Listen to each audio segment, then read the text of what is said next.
je disais tout à l'heure, ça y est, j'ai enfin comblé toutes les petites brèches au niveau des plaques. Donc là, ça ressemble enfin à quelque chose d'un peu plus naturel. Voilà, donc tout ça à l'enduit de rebouchage. Et maintenant, je vais texturer un petit peu tout ça. Potentiellement, il faudrait que j'attende un petit peu que ça sèche. On va voir si je peux faire maintenant ou si je texture un peu plus tard. Mais en tout cas, voilà, là, ça ressemble à quelque chose. Je vois plus les délimitations de mes plaques. Donc, je suis content. Allez, à plus tard. Salut tout le monde. Bon alors, comme vous pouvez le constater, j'ai rapatrié la table chez moi. On est dans mon garage, atelier, truc pas très bien chauffé. Mais ça va normalement faire le taf. Donc je compte enchaîner quelques étapes ici. Parce que là, avec Valentin, on n'arrive pas à se poser systématiquement pour avancer sur la table. Là, je peux faire un truc le matin avant de partir au boulot, que ça sèche la journée, me recoller un tout petit peu dessus le soir une fois que la petite est couchée, tout ça. Donc, on va enchaîner les étapes là-dessus pour essayer d'avancer un petit peu. J'espère que la lumière vous conviendra parce que on va regarder de l'envers du décor là. Voilà, mon néon il est mort, donc j'ai collé une lampe de chantier là à partir d'une rallonge.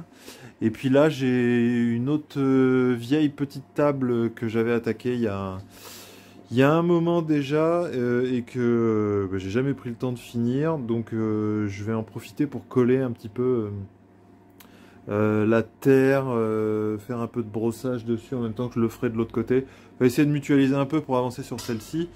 Si ça vous intéresse, je le montrerai dans une autre vidéo.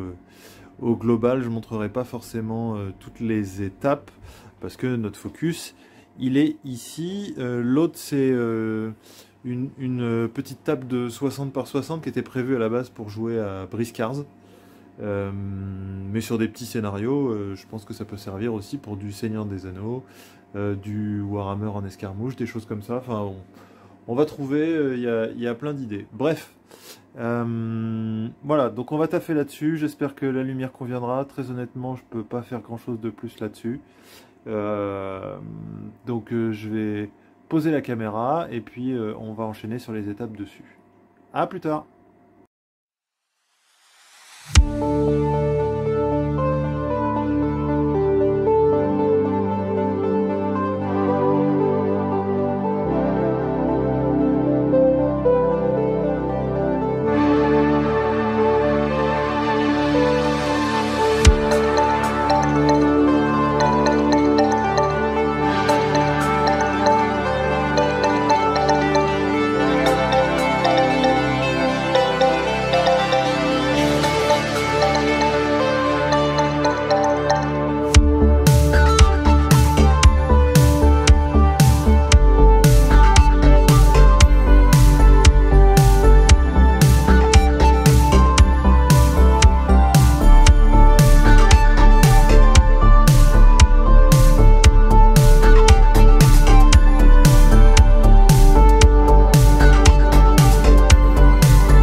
Yes, salut tout le monde. Alors, ça va être fini pour aujourd'hui parce que maintenant il faut que ça sèche.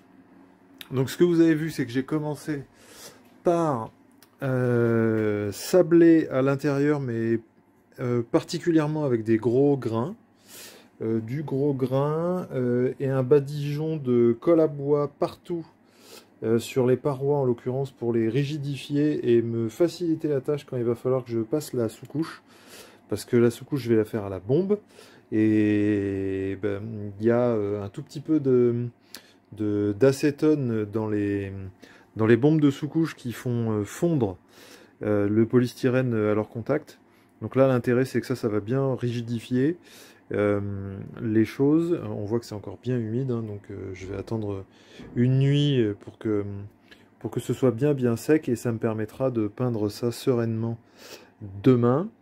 Ce qui va certainement se passer, c'est qu'une fois que tout sera bien sec, je vais remettre un coup de colle à bois dilué par-dessus, histoire d'être sûr que ça scelle bien tout ça.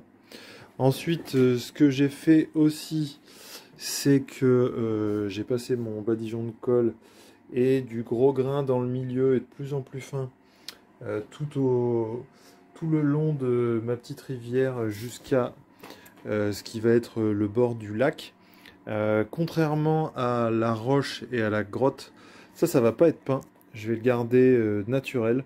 Peut-être que je teinterai un petit peu ici pour rendre ça potentiellement, donner l'illusion que c'est un peu plus foncé vers le bord.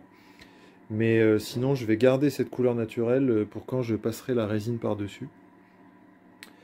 Voilà, donc ce qui me reste à faire ici, c'est en fonction de ce qu'a défini Valentin, c'est de creuser un peu ici, ici et ici. Là, ce sera pour faire la même chose que ce que je viens de faire dans la rivière, creuser un peu pour faire une sorte de mare.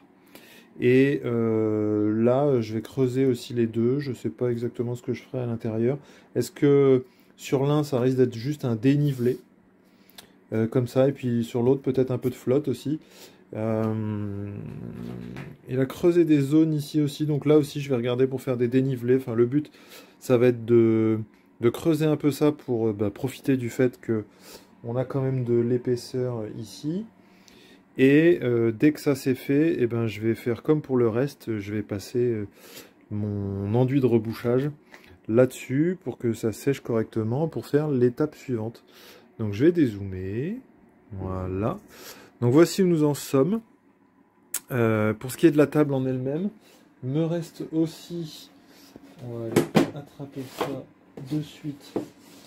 Il me reste aussi à travailler sur ma plaque. Alors comment est-ce que je l'avais mise?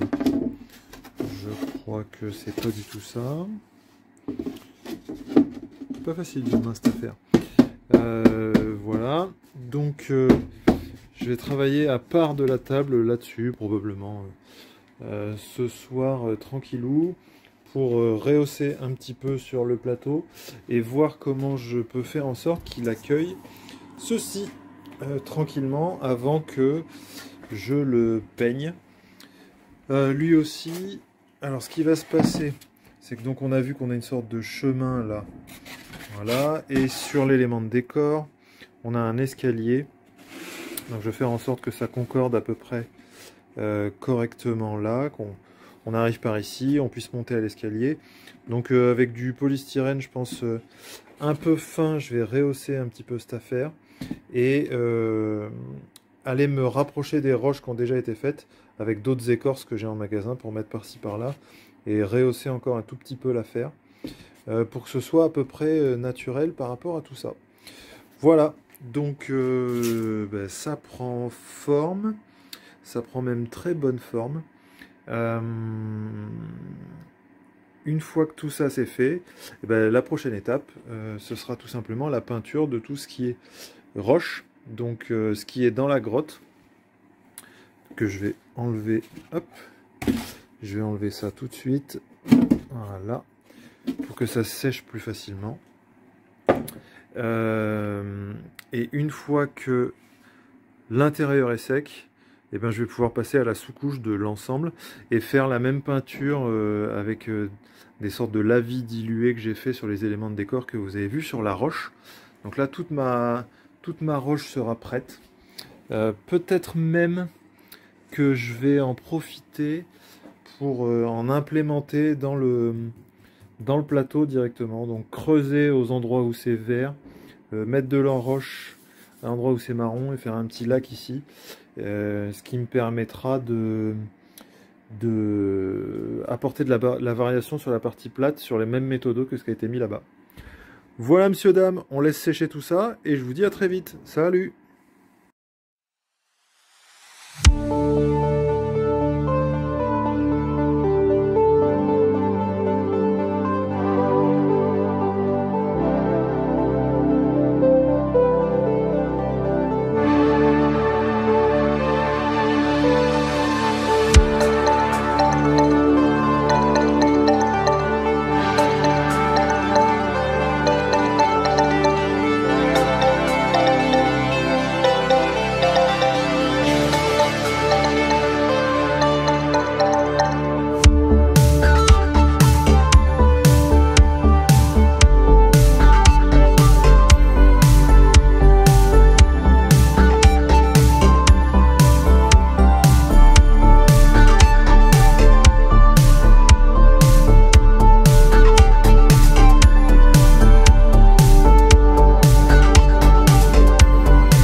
Hop, donc nouvelle session terminée. Sur cette session-là, on a vu, avec les explications qu'avait fait Valentin, on a vu à quel endroit on pouvait creuser pour faire un peu de dénivelé sur la partie plate de la table. Ici, je vais faire une sorte de petite mare. Là, ça va juste être du dénivelé. Ici et ici aussi. Et là, ce que vous avez sous les yeux, hop, j'ai mis de la roche. On va attendre que ça sèche. Je comblerai avec de l'enduit, comme pour le reste, là, de l'enduit de rebouchage. Là, je remets mes petits pois pour que ça tienne. Idem là-bas. Là aussi, je le maintiens en place, histoire que ça ne dépasse pas du niveau, pour que mes modules puissent venir se mettre à plat par-dessus pour les cacher, si jamais c'est ce qu'on ne voulait pas utiliser. Et voilà, donc je vais dézoomer un tout petit peu. Tac. J'en ai profité aussi pour rendre un peu plus naturel et dénivelé toutes les zones de transition entre l'enduit et la roche.